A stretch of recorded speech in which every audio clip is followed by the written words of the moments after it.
Mae Cymru yn genedl fach, yn cyfoethog o rhan hanes, wedi llunio gan genedlaethau o wenithwyr a chreuwyr.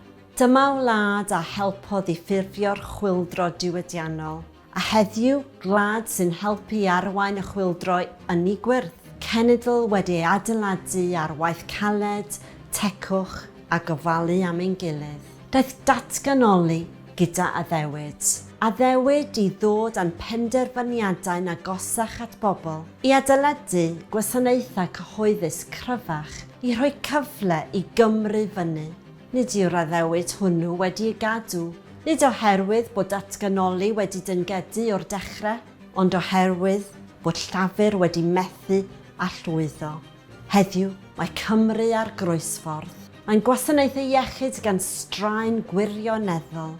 Mae pobl yn aros yn rhy hir am ofal. Staff wedi ymestyn ymhellach nac erioed, yn gwneud pob peth o fewn ei gallu.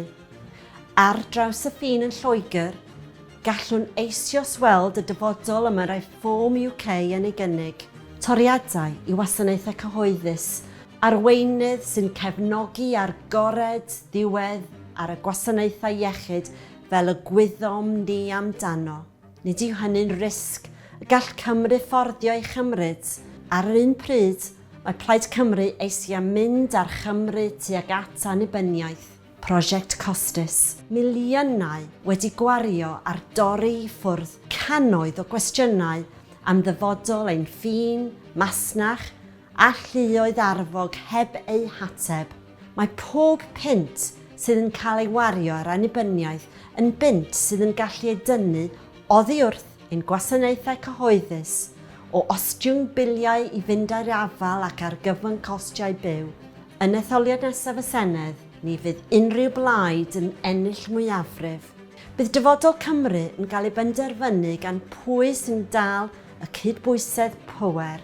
Cymru yw fy nghatref, ac fel chi, rwyfeisiau llywodraeth sy'n uchelgeisiol ynglŷn â'n dyfodol, ni all Cymru fforddio llywodraeth sy'n cael ei gyrryd gan doriadau ideologol, boed hynny'n doriadau'n system gofal iechyd neu doriadau i'r cysylltiadau a'r Deyrnas Unedig. Mae pob arolwg barn yn deud yr un peth. Ni fydd Reform UK na Phlaid Cymru yn ennill mwyafrif yn yr etholiad nesaf.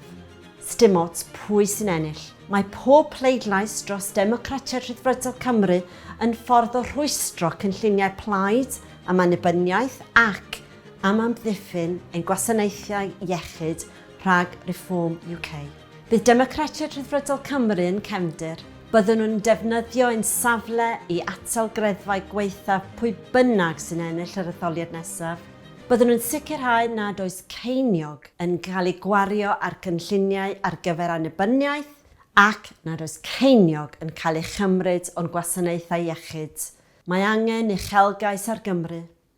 Ond yn gyntaf, mae angen i ni gael y pethau sylfaenol yn iawn. Mae angen i ni atal Annibyniaeth ac achub y gwasanaethau iechyd.